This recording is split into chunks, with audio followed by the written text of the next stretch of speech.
Para sedherek pasamuan kang dipun tresnani dening Gusti wilujeng pinanggih ing renungan patinan GKJ Purwantara dina Senin Wage tanggal 23 Maret taun 2026. Wacan kitab suci saka Lelakone Para Rasul 20 ayat 7 tekan 12 lan kawaca ayat kaping 9. Lembaga Alkitab Indonesia Basa Jawa taun 1994. Sakwijining nom-noman jenenge Eutikus lungguh ana ing cendhela. Sarehne Rasul Paulus oleh menehi wejangan ora leren-leren. Nonoman mau keturon ana ing cendhela. Pungkasane tiba saka loteng tingkat 3. Bareng diangkat, nonoman mau jebul wis mati.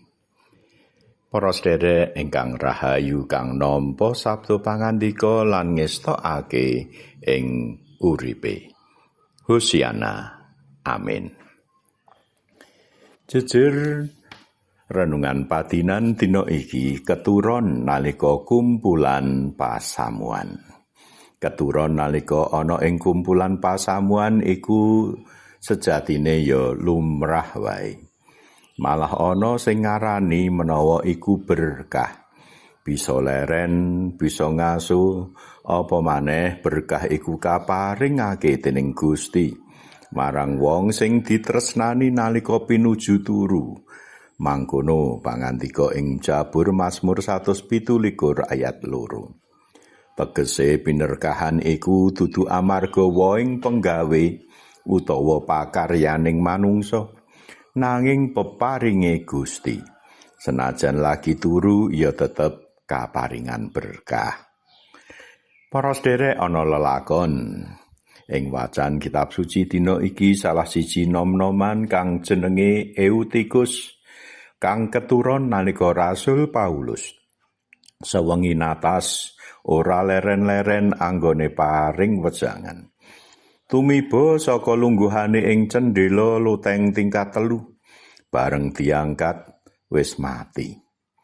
Syukur dene Rasul Paulus nuli mudhun ngrungkepi nom-noman mau dirangkul lan ngendika, "Aja wedi, bocahe isih urip." Lan sakwise iku Rasul Paulus bali maneh menyang loteng dahar bebarengan lan nerusake wejangane nganti mletheke srengenge. Nembe budal. Eutikus diterke mulih lan mireng cariyos menika katuran panjenengan ngarani. Estunipun menika cerita musibah utawa berkah. Para sedherek, kita ora bisa nyalahake Rasul Paulus sing anggone paring wejangan suwe banget. Saka sore tekan tengah wengi malah lanjut meneh tekan esuk.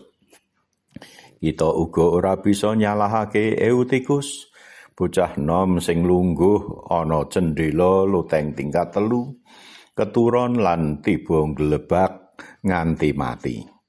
Gusti kuwasa maringi gesang sanajan wis mati.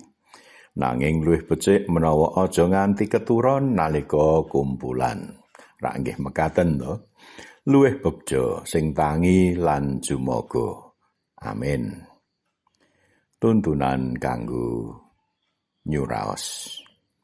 Menapa kang ndadekake kathah sedherek sami ngantuk lan malah keturon nalika nderek kumpulan pasamuan. Lan kados pundi supaya nalika keturon iku tetep bisa dadi dalaning berkah. Monggo katuran nyuraos. Lan pandonga. Duh Gusti kepareng patunggilan pasamuan. Tansah sadar, eling lan jumaga. Mboten lena lan keturon. Inggih nalika kumpulan pasamuan, nalika sowan marek ing pangabekti, nalika nunggil kalian Gusti. Wonten ing Sang Kristus kawula ndedonga. Amin.